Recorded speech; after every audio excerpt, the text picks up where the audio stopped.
Tagal naman sumagot na ito.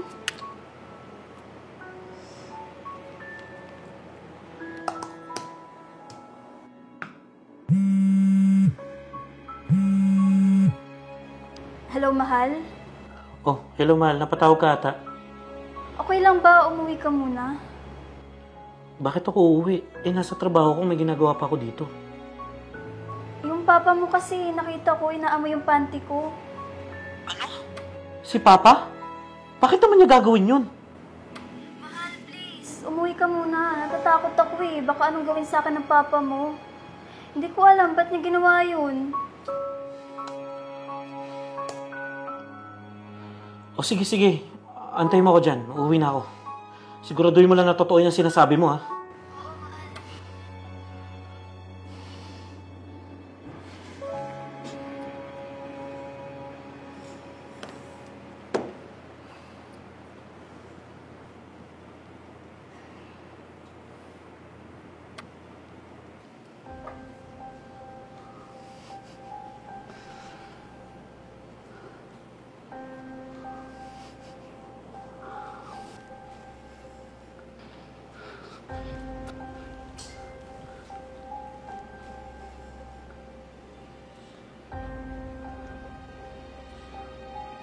Ano pong ginagawa niyo? Wala. Tinitignan ko lang kung nakaluto ka na ba. Hindi pa po, pero maya-maya po, magluluto na ako. Maliligo muna po ako. Gusto mo, samahan na kitang maligo. Ako na maghihilod sa'yo. Hindi po, ayoko po. Huwag ka nang magdamot. Huwag kang mag-alala. Hindi malalaman ng anak ko. Ayoko na po.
Hoy!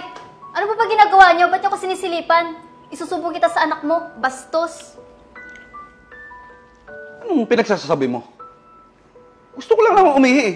Hindi ko naman alam na doon ka sa banyo. O sige, magsumbong ka sa anak ko. Tignan natin kung sino paniniwalaan sa ating dalawa. Jowa ka lang! Tatay ako. Huwag ka nga imbisyosa. Nakikitira ka na nga lang sa bahay ng anak ko eh. Napakayabang niyo. Hindi porkat ikaw yung tatay, pwede niyo na akong bastusin. Teka nga. Ano ba nangyari dito? Bakit ang iingay nyo? Yung tatay mo, nakita ko kanina, inaamoy yung panty ko. Tapos kanina habang naliligo ako, binuksan niya yung pinto, binasuhan ako. Hoy, huwag ka nga gumawa ng kwento. Anak, huwag ka maniniwala dyan ha. Sinisiraan lang ako niyan. O bakit? May ebidensya ka ba? O, di ba? Wala kang mapakita. Ikaw ang sinungaling. Pero mahal, totoo lahat ng sinasabi ko. Maniwala ka sa akin. Paano nga ako maniniwala sa'yo, mahal? Wala kang nga maipakitang ebidensya. Baka naman gawa-gawa mo lang yan. O, di ba? Yan sinasabi ko sa'yo, nak. Alam mo naman na ayaw niya na nandito ako eh. Kaya gumagawa ng kwento yan. Para masolo niya yung bahay na to. Siguro gusto niya magdala ng lalaki dito eh. Kausapin mo yan ha. Walang respeto sa matanda yan.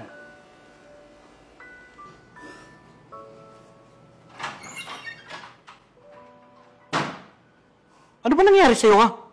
Okay ka naman dati nung nandito si Papa. Pinag-usapan na natin to eh. Kung ayaw mo sa kanya, kausapin mo ko. Hindi gumagawa-gawa ka ng istorya. Sige, kung ayaw mo maniwala, edi wag mo. Hindi ko ipipilit yung sarili ko sa'yo. Total, sa kanya ka naniniwala, di ba? Eh, sino ba naman ako? Girlfriend mo lang ako, tatay mo siya, di ba? Eh, anong magagawa ko? Konting paawa niya lang, naniniwala ka na agad. Eh, ako kailangan ko pa atang lumuhod para paniwalaan mo ko eh. Hindi naman sa ganun, mahal. Ang gusto ko lang naman, maging okay tayo dito eh. Hindi ako aayos hanggat andito yung bastos mong tatay. Kung sa'yo, okay na nandito siya, pero sa akin hindi. Dahil hindi ako papayag na pagpantasya ng tatay mo. Mahal! Mahal!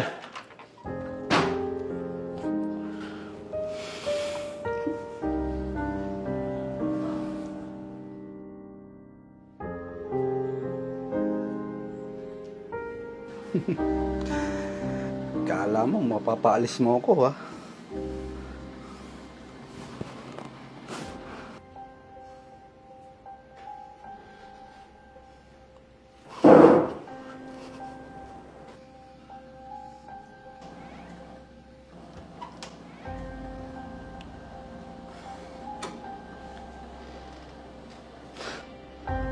So, totoo pala pa? Nak, anong ginagawa mo dito? Bakit hindi ka wala kumakatok? Pinaalis ko yung girlfriend ko pa. Dahil akala ko sinisiraan ka lang niya sa akin. Ang tanga ko din eh. Dahil mas naniwala ako sa'yo kasi tatay kita. Pero ano ginagawa mo? Kung hindi pa kita mahuhuli, hindi ko pa malalaman na pati jowa ko pinagnanasahan mo, ha? Hindi ko ba nandidiri sa ginagawa mo pa? Anak mo ko! Hindi ako ibang tao! Anak naman. Wala lang ito. Tatay mo ako eh. Sa bilang lalaki dapat naiintindihan mo ako eh. Dala lang siguro ng katandaan to. Tumanda kang walang pinagkatandaan, alam mo ba yun? Ha?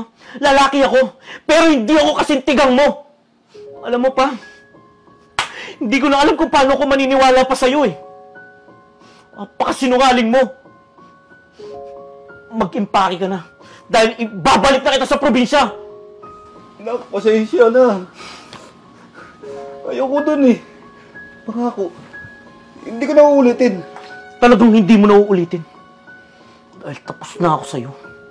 Alam mo, pasalamat ka, tatay kita. Dahil kung hindi, baka kung ano nang nagawa ko sa'yo. Tinanggal mo yung respeto mo sa akin bilang anak. Bastos!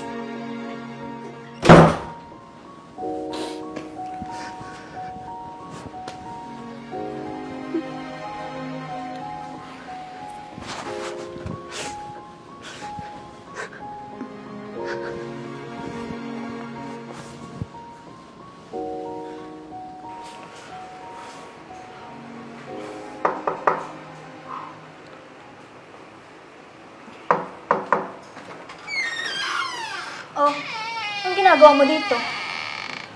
Mahal, pwede ba kitang makausap? Para saan pa? Di ba wala ka naman tiwala sa akin?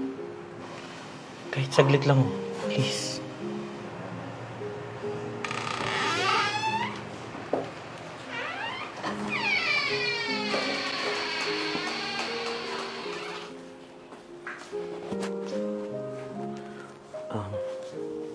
Mahal, sorry kung hindi ako naniwala sa'yo, ah. Sorry kung mas pinaniwalaan ko yung tatay ko. Sana naman maintindihan mo ako. Anong meron? Ba't parang nagbago ihip ng hangin at nagsisorry ka? Alam ko na lahat. Nakita ko si Papa na nasa kanya pa rin yung isang panty mo. Hindi ko alam kung ano magiging reaksyon ko nun. Kaya nga ako nandito eh. Sana mapatawad mo pa ako. Wala naman sanang problema sa akin na nandun tatay mo eh.